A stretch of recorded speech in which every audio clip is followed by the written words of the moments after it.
I have something to share with you.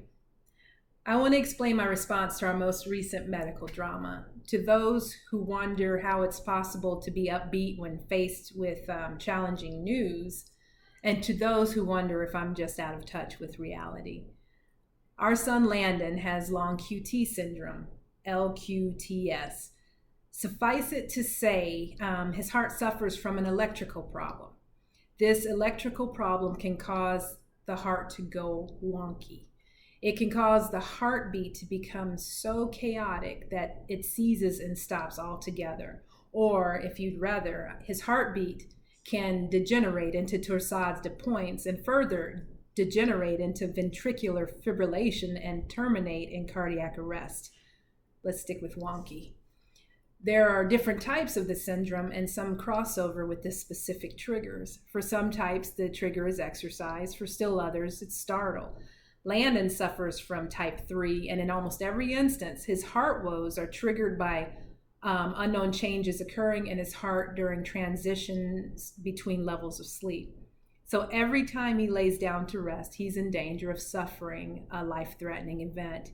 He does have a few other triggers, fever and overheating. The severity of LQTS varies.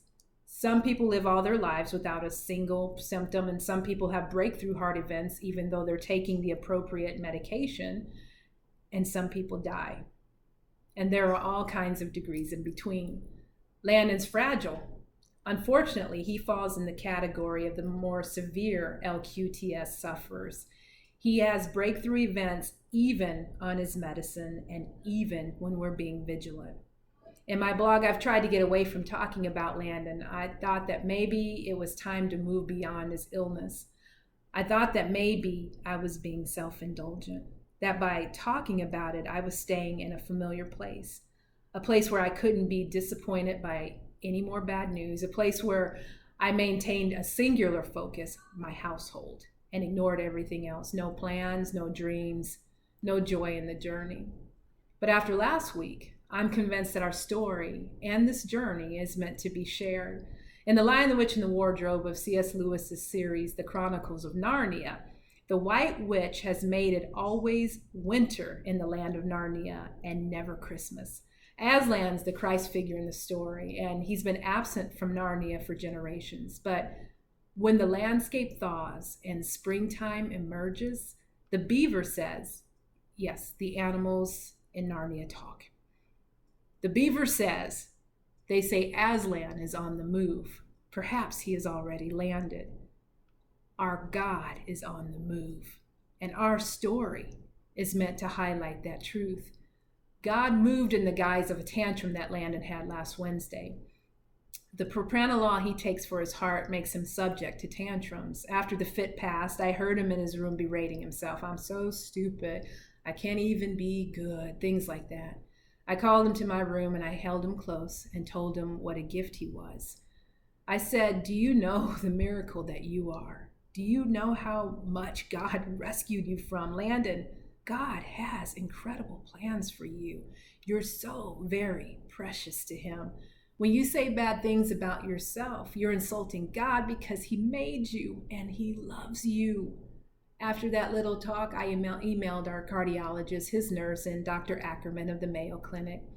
We've got to do something about this propranolol, I told them. Our cardiologist, he called me back and talked me through the process of switching him to another beta blocker. The whole thing would put us in the hospital for several days. Now, God's second movement was revealed through a prayer. That same day as the tantrum, I prayed. For the past few months, my prayer has been tied to Hillsong United's song, Oceans, Where Feet May Fail. The song is a prayer to God, asking him to lead me where my trust is without borders.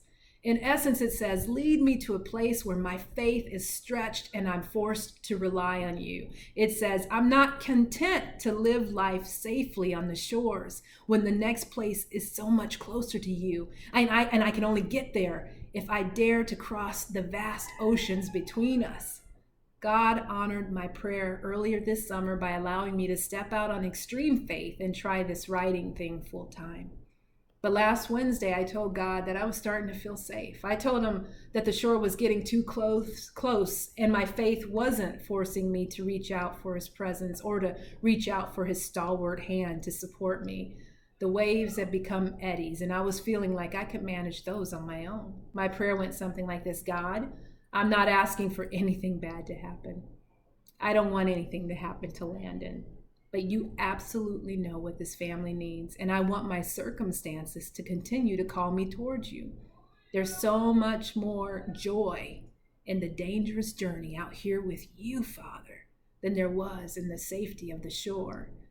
The next morning, Landon shocked, and we began a new saga that will lead us again through the valley of fear. But I'm hopeful, and no, I'm not out of touch. Because do you see it? My God is on the move, and he wants me to share that with you. The tantrum, the email, the phone call, the prayer, none of it was coincidence. Without my prayer, I'm convinced that the circumstances would be unchanged. Landon would still have shocked, but my response would have been very different. It's usually only in hindsight that I see God's hand, but because my focus was on my Father, I had a front row seat to notice that he was in motion. And my Father in motion is a marvelous thing to witness. And that's how we can face the next leg of our journey with peace and joy.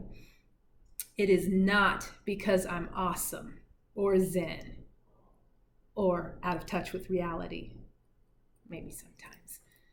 It's because my eyes are on God, and springtime's coming round again because my Father is on the move.